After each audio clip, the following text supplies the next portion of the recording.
Good morning. ఈరోజు నా ride ఎత్తిపోతల వాటర్ ఫాల్స్. మన దేశంలో ఈ పేరుతో 2 వాటర్ ఫాల్స్ ఉన్నాయి.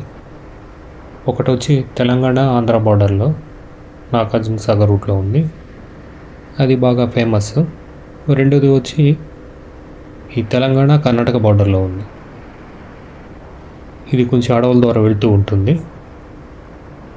ఆల్మోస్ట్ 2 years బ్యాక్, అంటే ఈ బైక్ కొన్న కొత్తల్లో సేమ్ వాటర్ ఫాల్కి వెళ్ళాను. అప్పుడు ఒంటరిగా వెళ్ళాను, బాగుందనిపించింది. మళ్ళీ ఇన్ని రోజులకి ఇంకొక ఛాన్స్ వచ్చింది అనుకోవచ్చు.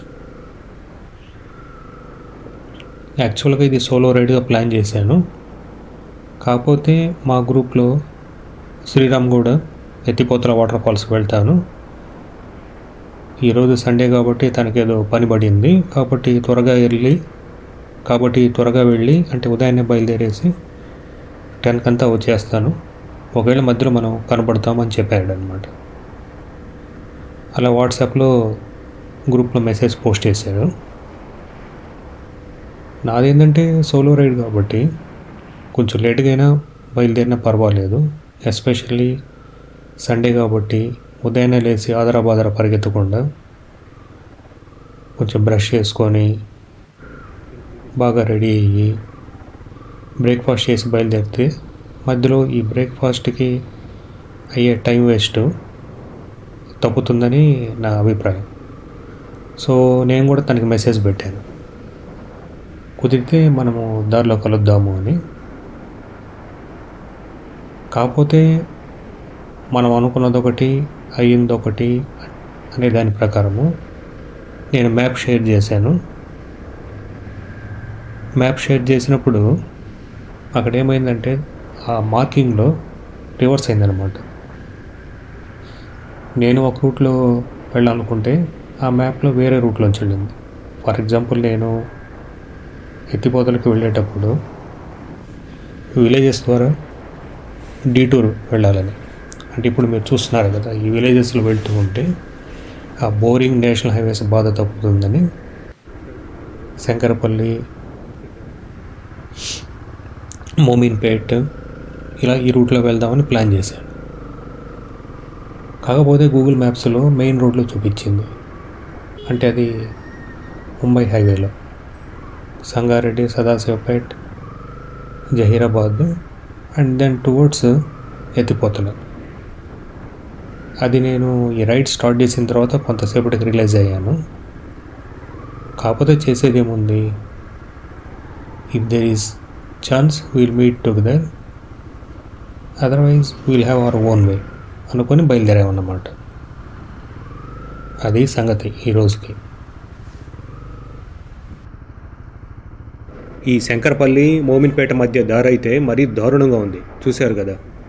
వరస్ట్ రోడ్డు, అసలు అది పూర్తిగా దెబ్బతినేసింది. దేవుడే కాపాడాలి ఇక్కడ జనాల్ని. కాకపోతే మనం గమనించదగ్గ విషయం ఇక్కడ ఏమిటంటే, మోమిన్పేట వరకు మొత్తం రియల్ ఎస్టేట్ వేసేస్తున్నారు. ఆ వెంచర్స్ అని, ఈ వెంచర్స్ అని, ఏదంటే అది. ఈ ఇండియా అడకదండానికి 2 కారణాలు. ఒకటి భూమి పిచ్చి, రెండవది బంగారం పిచ్చి.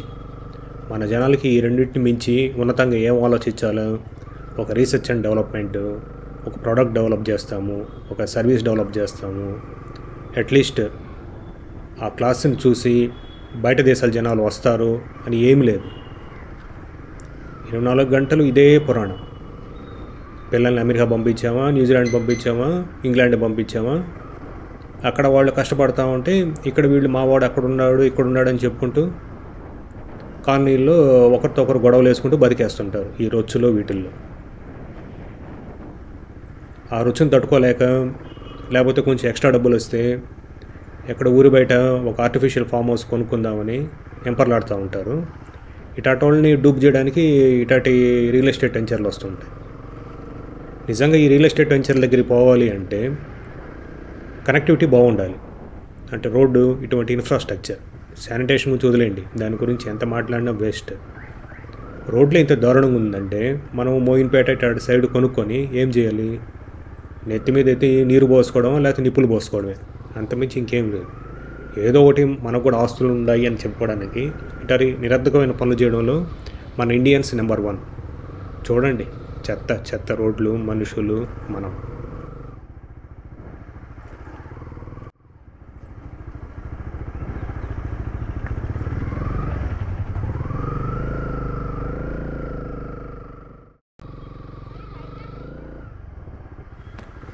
కాకపోతే మన దేశంలో ఉండే మిగిలింది ఏదో ఒకటి అంటే డెవలప్మెంట్ గురించి మాట్లాడితే ఎంతో కొంత డెవలప్ కావడం. Compare to independence, in spite of over population మన దేశం ఎంతో కొంత డెవలప్ అయింది.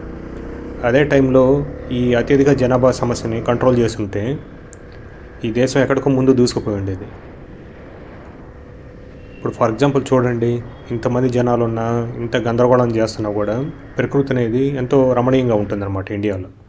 ఎస్పెషలీ ఈ పోస్ట్ మాన్సూన్ సీజన్లో గమనిస్తే ఈ రోడ్లు ఇటాటి గురించి పట్టించుకొని వదిలేస్తే ఇంత మంచి వాతావరణము, ఆహ్లాదకరంగా ఉండడము ఇంకెక్కడా కనిపించదు. అంటే వేరే దేశాల్లో ఉండదని కాదు, ఉంటుంది.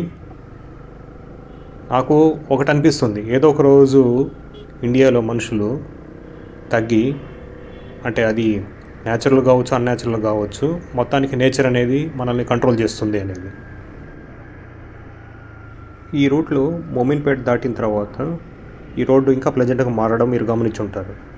ఎస్పెషలీ కోహిర్ అనే ఊరు రీచ్ అయ్యే కొద్దీ బాగుంటుంది. కోహిర్ నుంచి బిలాల్పూర్ నుంచి ఆల్మోస్ట్ మనం కర్ణాటక బార్డర్కి రీచ్ అవుతాం అన్నమాట. మధ్యలో చిన్న చిన్న ఊళ్ళు వస్తాయి, బడంపేట అని, ఇంకోటి వచ్చి గొటిగారుపల్లి అని.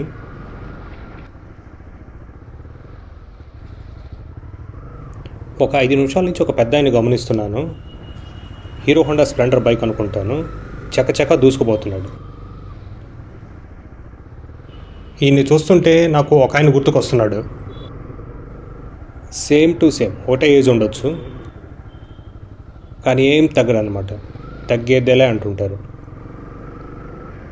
కాబట్టి దీన్ని బట్టి అర్థం ఏంటంటే ఏజ్కి రైడింగ్కి సంబంధం లేదు.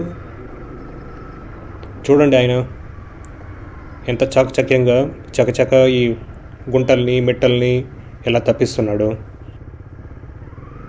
అది రైడర్స్ ఎక్స్పీరియన్స్ అంటే ఎవ్రీడే ట్రావెల్ చేసి వాళ్ళకి ఎక్కడ గుంటలు ఉన్నాయి, ఎక్కడి నుంచి తప్పించుకోవాలి, ఎలా చేయాలి అనేది వాళ్ళకి కొట్టిన పిండి అనమాట. సేమ్ రైడింగ్ పాస్చర్, ఎడం భుజం కిందకి, కుడి భుజం పైకి దూసుకుపోతూ ఉండడమే. మనల్ని ఎవడు రాపేది అన్నట్లు ఉన్నాడు. I'm happy to see him.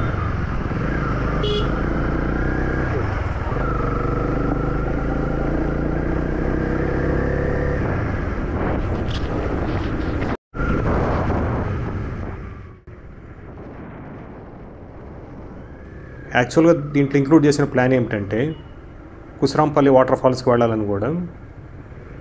కాకపోతే ఈ నేచర్ని చూస్తుంటే నాకేమనిపిస్తుందంటే మధ్యలోనే ఎక్కడొక్కడ డీప్ ఫారెస్ట్ ట్రైల్స్ తీసుకోవాలనిపిస్తుంది. కానీ మొన్న జరిగిన ఫారెస్ట్ ట్రైల్లో నేను నేర్చుకున్న గుణపాఠం ఏమిటంటే ఒంటరిగా ట్రావెల్ చేస్తే కొన్ని మార్లు ఏమవుతుందంటే ఈ ఎస్పెషల్లీ పోస్ట్ మాన్సూన్ ఈ మధ్యలో స్టక్ అయినామనుకోండి, వెహికల్ తిప్పడం చాలా కష్టం అవుతుంది. సో ఈరోజు ఎలాగోలా రాము ఉంటే కొన్ని ఫారెస్ట్ ట్రైల్ ఎక్స్ప్లోర్ చేద్దాం. Let us see what is in store.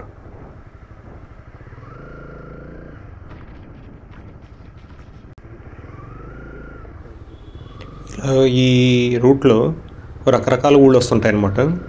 ఇప్పుడు మనము గోటిగార్పల్లి అనే ఊరికి తిరుగుతున్నాం. ఇది నాకు తెలిసి ఇవన్నీ జహీరాబాద్ దగ్గరే ఉండుంటాయి, చిన్న చిన్న గ్రామాలు. కానీ యాక్చువల్ నేను గమనించింది ఏంటంటే ఊళ్ళల్లో రోడ్ల కంటే ఇలా ఊళ్ళ మధ్య ఉండే రోడ్లే బాగున్నాయి కొంతవరకు. అంటే ఎస్పెషలీ ఈ ఫారెస్ట్లో ఇట్లా వెళుతున్నప్పుడు ఈ రోడ్లు ప్రిజర్వ్ అయినాయి. అంటే ఎక్కడ పట్టినా మన జనాలు రచ్చరచ్చ చేసి ఆ రోడ్ల మీదే అన్ని పనులు కార్యక్రమాలు కానిస్తూ వాటిల్ని గబ్బుబట్టి చేశారనమాట. కాకపోతే ఈ ఫారెస్ట్ చూడండి ఎంత పచ్చగా ఉందో, చాలా ఫారెస్ట్ ట్రైల్స్ కనబడుతున్నాయి. డెఫినెట్గా మనము వీటిలో రైడ్ చేయొచ్చు. నాకు తెలిసి ఒక గ్రూప్గా వస్తే ఉదయం నుంచి సాయంత్రం దాకా ఫారెస్ట్ రైడ్ అంటే ఆఫ్ రోడింగ్ చేయడమే సరిపోతుంది. కాకపోతే ఈ ఫారెస్ట్ రైడింగ్ అంటే ఆఫ్ రోడింగ్ అనేది అంత ఈజీ పని కాదు. జస్ట్ 4-5 కిలోమీటర్స్ వెళ్తే అది మామూలు తార్ రోడ్లో దాదాపు 25-30 కిలోమీటర్లు వెళ్ళినట్లు అనమాట. ఎందుకంటే అంత ఎఫర్ట్ ఉంటుంది, ఆ కంట్రోల్ కానీ బ్రేకింగ్ కానీ చాలా ఇంటెన్స్గా ఉంటుందన్నమాట. ఎంత చల్లగా ఉన్నా వాతావరణం మనం డిహైడ్రేట్ అయిపోతూ ఉంటాము. సో ఇటువంటి రైడ్స్లో మనము హైడ్రేటెడ్గా ఉంచుకోవడం, అంటే వాటర్ బాగా తాగడం అనేది చాలా ఇంపార్టెంట్.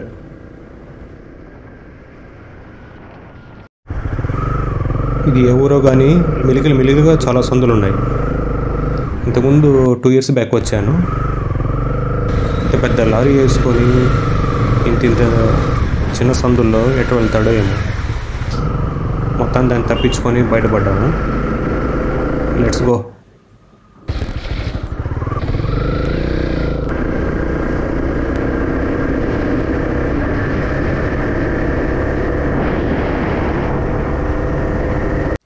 ఇది చూడండి, ఈ సీన్ ఎంత బాగుందో. The vast grass land, almost boundless expanse అనొచ్చు. ఈ కాంబినేషన్ విత్ క్లౌడీ స్కై చూడండి ఎంత బాగుంది అసలు. That is the blessing of mother nature.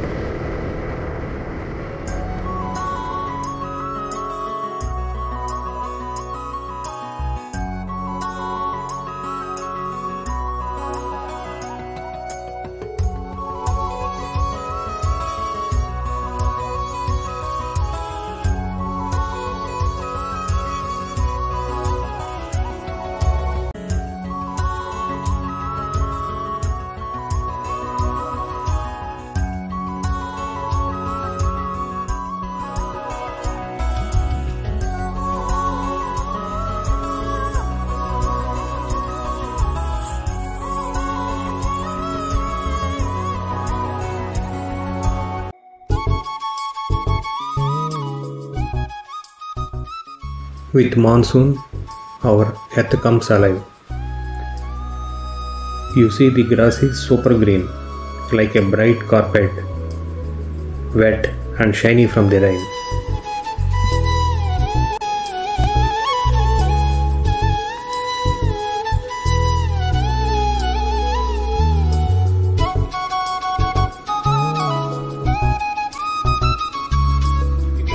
ఇంత డిస్క్రైబ్ చేసిన తక్కువే. One of the best memorable scenes in my life. ఏ పక్క చూసినా పచ్చదనం, ఎన్నెన్నో ట్రైల్స్ ఏవేవో ఉన్నాయి, ఇవంతా ఎక్స్ప్లోర్ చేయాలి. కానీ హ్యూమన్ లైఫ్ అనేది ఎప్పుడైనా సరే ఒక షార్ట్ స్పాన్ అనవచ్చు. There is very much wide scope our mother nature offers us to relax, to enjoy, to be content, to be peaceful with oneself.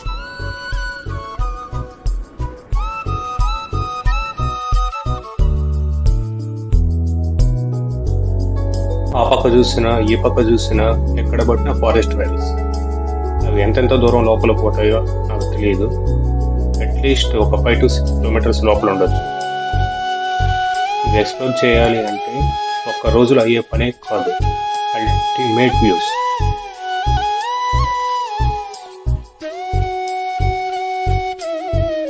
నాకు తెలిసి ఇప్పటి వరకు 20-30 కనీసము ఫారెస్ట్ రైల్స్ చూసుంటారు.